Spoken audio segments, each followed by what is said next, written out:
Freemasonry. You mentioned this pyramid gravesite. This actually has a capstone even. There's the Knights Templar of Freemasonry, the symbol, and that's right on the front of your book here. You got a picture inside the book of that, so that's totally indisputable. So we have the Freemasonry connection then, don't we? Yes. There are some people that actually have a copy of his Masonic membership, but the one that I know of in particular is hostile to Christians. But I know 3 Christians who have managed to see the membership certificate. The actual storage place for his Masonic records are in Ireland, because it was a lodge in Ireland that chartered the lodge in Pennsylvania that he belonged to. So the records always go back to the mother lodge.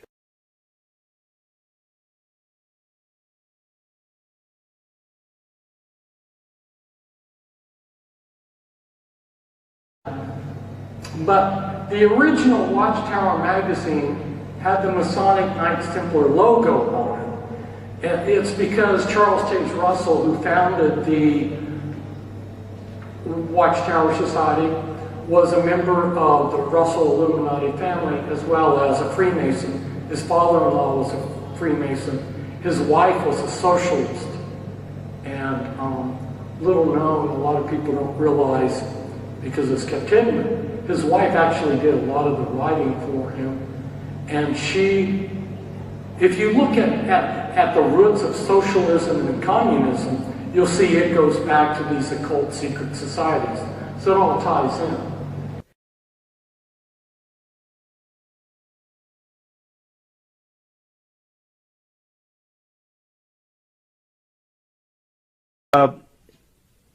Does Freemasonry or some other secret group today, 1993 to 1994, control the Jehovah's Witnesses?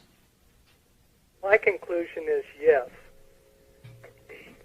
And I give one of the men that I think they do it through. Traditionally or publicly, people have the idea that the governing body controls the Watchtower Society. But insiders and people that are ex-insiders from Bethel headquarters give a different picture.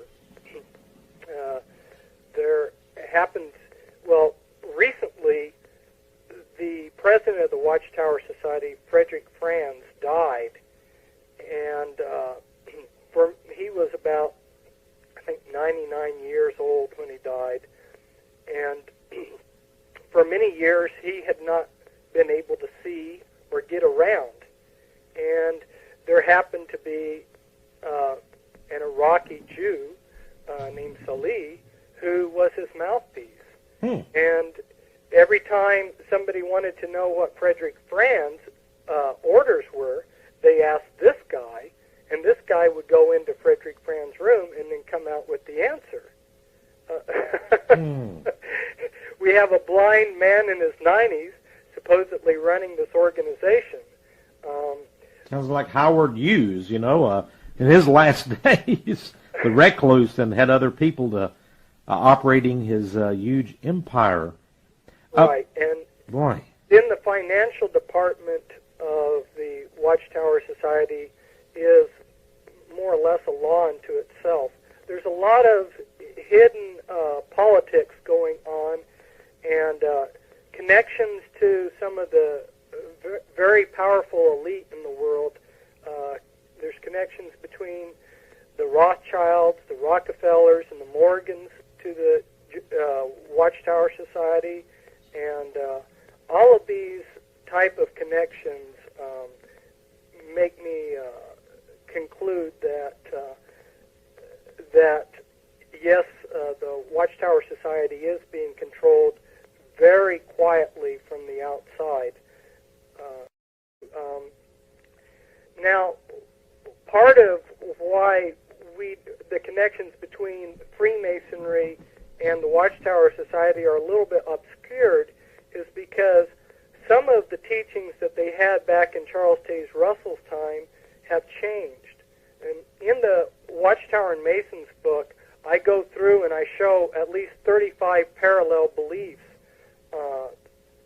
One of the things that Charles Ferguson, who wrote a book on the Freemasons, he said that what Freemasonry did, and this is just such an awesome statement that I might repeat it here.